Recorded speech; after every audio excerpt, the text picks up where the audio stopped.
Ano na daw ba ang nangyari sa alaga ng twins sa si Kota? Ang dami nga sa inyong naghahanap dito kay Kota. Akala nga nung iba iniwan namin si Kota dun sa dating bahay. Syempre hindi, sinama namin si Kota dito sa paglipat. Natambay nga lang siya dun sa garage.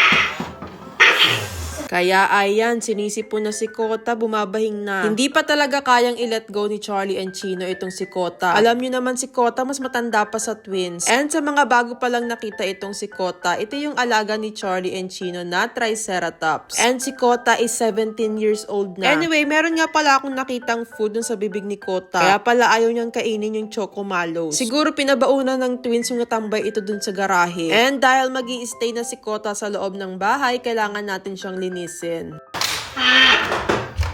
Diba? Tuwang-tuwa na ulit si Kota kasi makakasama na niya ulit ang twins. Matagal ding hindi nakapag-toothbrush itong si Kota.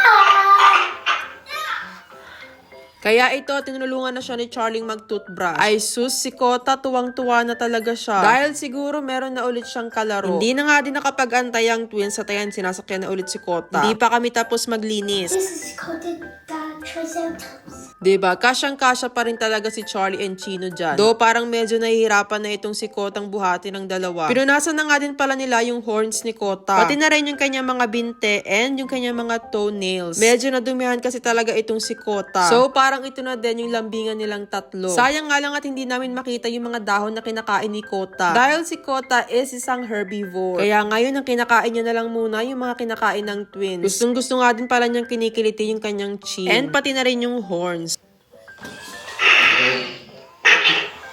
Kapag pinindot nga lang yung kanyang ilong, ayan, nag-i-sneeze siya.